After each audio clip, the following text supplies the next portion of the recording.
Last time we showed you our final spray foam job.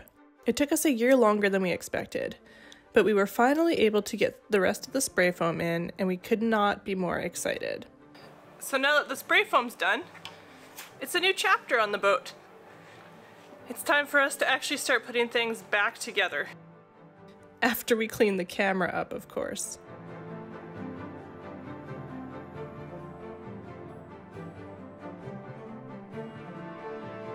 I'm Taryn, this is Logan, and this is Max.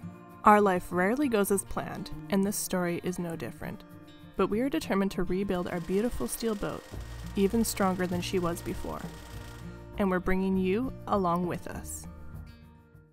I've got to shave down a bunch of the spray foam where it's like above where the wood's going to go back on. But Logan is actually starting to align the engine, which is really exciting, because obviously we need that done in order for the boat to run again. So he's focusing on that today. I'm doing cleanup, and then we can hopefully start putting wood back into the boat pretty soon. So it feels huge to be at this point, and it feels like we're finally getting somewhere, and like our end goal may actually potentially be in sight. We just gotta keep going. But the weather's a bit warmer, or we've just acclimatized. I don't know. We've gotten used to winter now, so the level of ambition has increased a bit. And I think just being so excited about knowing that we're actually moving forward with stuff feels really good. So, time to get at the cleanup. So aligning the engine involves three main things: installing the stripless seal, or the bellows, installing the coupler between the engine and the transmission and the prop shaft, and then actually leveling the engine itself to make sure it aligns with the shaft. So I'm just aligning the engine today, and the boat came with this flexible coupling, which goes between the flange on the prop shaft and the flange on the transmission. You can do this in the water by measuring the distance between this bolt, which is connected to one of the flanges, and measure between the other flange, between this bolt and the other flange. So as it goes around, if it's out of alignment, that measurement will be different. Oh, okay. So generally what you would do is start in one spot, move it 90 degrees, measure it again, move it 90 degrees, measure it again, 90 degrees, and again, and then record all your measurements, and then you can see if it's out side to side or up and down or tilted. Like these two separate? Yeah. And you can see like there's no gap here or here. There's no gap at the top, but down here the gap is 10 thou, which is the maximum spec this coupler can handle. Okay, so sticking this in between should solve that problem. Oh, no, you're saying you gotta change this, move it. Lift the back of the engine up a touch. Okay.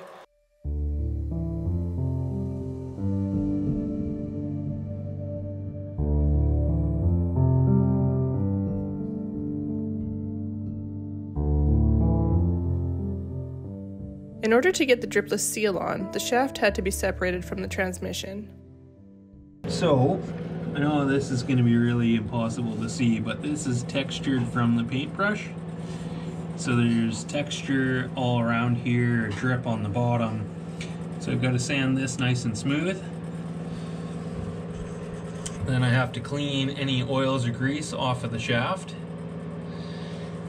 I'm just going to use some alcohol for that. I have to make sure that there's no little sharp burrs or anything, especially down here where the keyway is, and these two grooves for the bolts. I don't know if you can see you can kind of see that groove there. There's one on either side, and there's a keyway in here. So I can feel a little burr right here, and that can cut the O-ring, so I'm gonna sand that.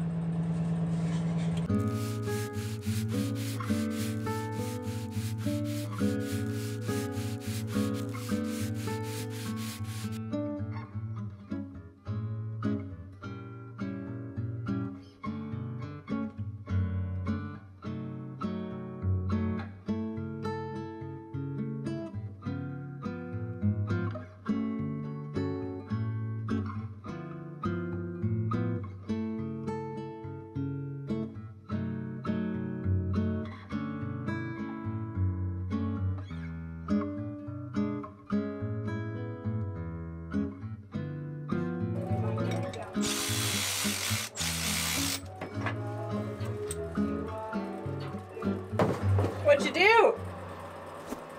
It's installed. What's it, Logan? All the things. All of them?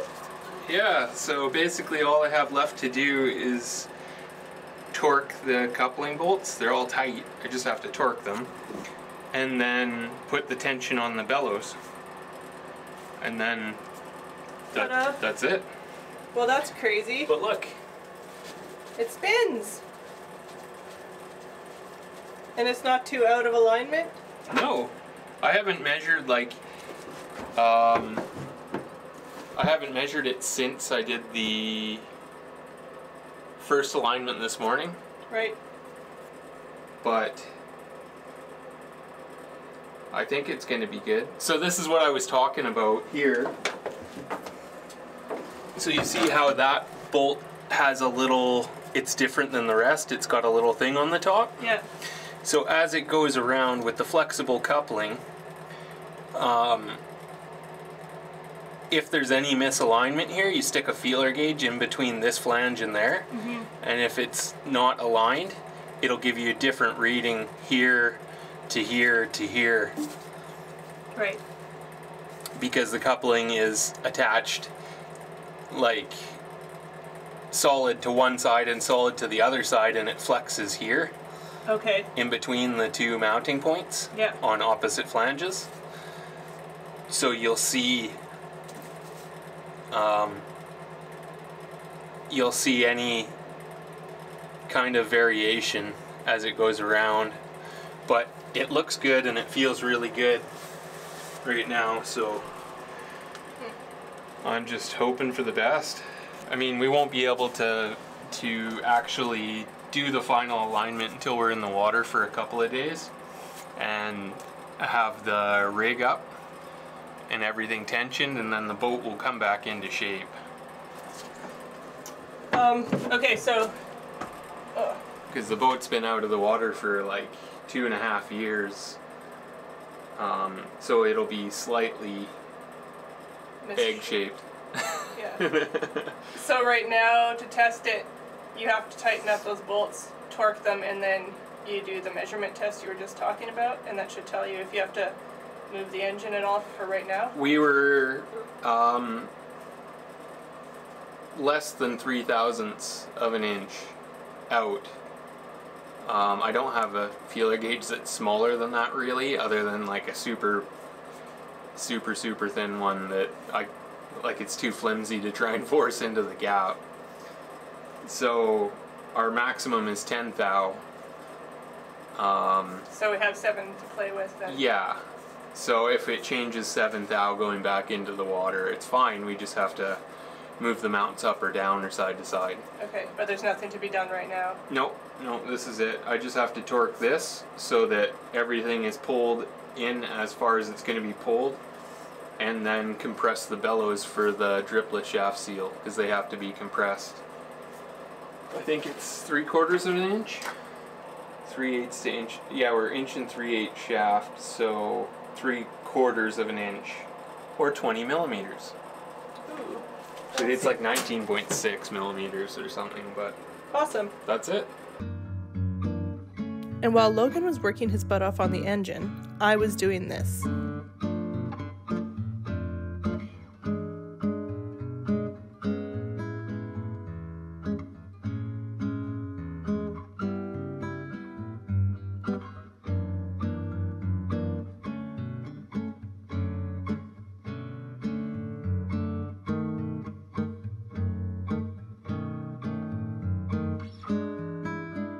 So, done. Engine is aligned, bolted down, finally. The PSS shaft seal is, the driplet seal is installed. All the couplers installed, the bolts are torqued. Everything is done except for the shaft brush needs to be installed yet. And I have to put the vent hose on the dripless. Not sure if I'm going to go with a vent hose or if I'm going to go with plumb water into that. So, like when you say you align the engine, what does that exactly mean? So just aligning the engine to the transmission and the shaft to one another, so Okay. like they're not out side to side, up or down, or tilted. And then the shaft so that it runs pretty much straight. Yeah, the shaft is just straight down the shaft log. I mean, our shaft is pretty easy to have it straight. It just comes straight out of the stern tube and you check the gap around it. And it's over like, how long was the shaft? I think it's like 7 feet or 8 feet. I can't remember. It's quite long, so it's, you know, got quite a bit of air, like it's easy to find where the center is on it. Yeah, so I just centered the shaft in the hole in the shaft log when I went to line up the engine and everything, and then you can see, like, once you put bolts in it and pull it together and start checking around it, you can see if your engine or your shaft are lined up to one another. Yeah, I got it to within, I don't know, it was less than 3 thousandths of an inch, which, yeah, Exciting. it's better than it needs to be. So I have just been trying to run some hoses for the engine and kind of fit things. I wasn't happy with how the plumbing was done at the back of the engine for the fuel, the exhaust routing, and the raw water. So I'm just moving things around a little bit. The hoses and the engine going back together is an ongoing process that we will keep you updated with as we move forward with it. Thanks for joining us, and an extra big shout out to our patrons who got to see this video early along with our real-time updates. See you next time.